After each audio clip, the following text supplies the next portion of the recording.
Hello friends. In the earlier passage, we saw how Jesus' enemies plotted to kill him. If Jesus wished to continue his mission, then he would have to imprint his message on a band of followers who would carry on his work even after him. In this passage, Mark 3 verses 13 to 19, we see Jesus choosing his 12 apostles. The crowd was following Jesus, but the crowd has no commitment. They come and go. They are there one day and gone another.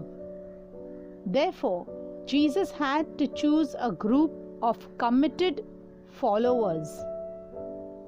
This passage begins with, that is Mark 3 verse 13, Jesus went up the mountain. Mountain had a religious significance in the Bible. Mountains were considered a place of revelation and of prayer, symbolizing closeness to God. Jesus spends time in prayer before choosing his apostles. Likewise, the important decisions in our lives must be filtered through prayer. Mark's Gospel mentions Jesus appointed the 12 to be with him, that is, to be disciples, and then to be sent out by him to proclaim the message and to have authority to cast out demons, that is, to be apostles. We must first be disciples of Jesus before we can be sent out by him as apostles. Disciples comes from the Latin word discipulus, which means learner. A disciple learns because he listens. Apostles comes from the Greek word apostolos, meaning to go forth or one who is sent. Jesus does not call those who are equipped, but he equips those whom he calls. When Jesus commissions the 12, he empowers them to continue his own mission of proclaiming, healing, and delivering. Jesus chose ordinary people. In Acts 4 verse 13, now when the members of the Sanhedrin saw the boldness of Peter and John and realized that they were ordinary men with no special training in the scriptures, they were amazed and recognized them as men who had been with Jesus. Jesus wants our availability, not our ability. The initiative of every vocation is with Jesus. Jesus calls, Jesus chooses, Jesus consecrates, and Jesus commissions. The mission is his. The message is his. And the means to carry out the mission are also his.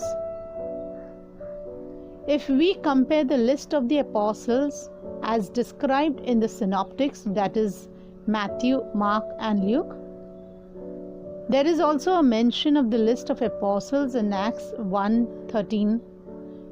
We find the following things in common. Peter is always at the head of the list. The first 4 names of the list are the same, that is Peter, Andrew, James, and John.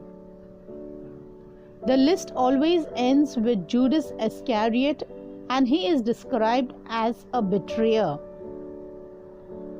Following is a gist of an interesting letter to Jesus, son of Joseph, woodcrafter's carpenter shop, Nazareth, from the Jordan Management Consultants.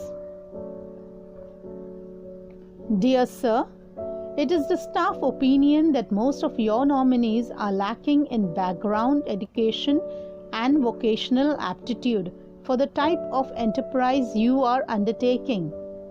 They do not have the team concept. Simon Peter is emotionally unstable and given to fits of temper. Andrew has absolutely no qualities of leadership. The two brothers, James and John, the sons of Zebedee, place personal interest above company loyalty. Thomas demonstrates a questioning attitude that would tend to undermine morale. We feel that it is our duty to tell you that Matthew has been blacklisted by the Greater Jerusalem Business Bureau. James, the son of Alphaeus and Thaddeus, definitely have radical leanings, and they both registered a high score on the manic depression scale. One of the candidates, however, shows great potential. He is a man of ability and resourcefulness, meets people well, has a keen business mind, and has contacts in high places. He is highly motivated, ambitious, and responsible. We recommend Judas Iscariot as your controller and right-hand man. We wish you every success in your new venture. Sincerely, Jordan Management Consultants. The choices of Jesus at times baffle us. Truly, it is like what God says in Isaiah 55 verse 9. For as the heavens are higher than the earth, so are my ways higher than your ways, and my thoughts higher than your thoughts. Each of those who were chosen, called, consecrated, and commissioned by Jesus went forth enlightened and empowered to proclaim the good news of the gospel throughout the world. Enlightenment and empowerment go together. Jesus calls them to be with Him. That is where they are enlightened. And then when He sent them out to proclaim and preach, that is where they are empowered. It is very dangerous to be empowered without being enlightened. So, my dear friends, Jesus is calling you and me to be disciples. He calls us as we are. The initiative is His.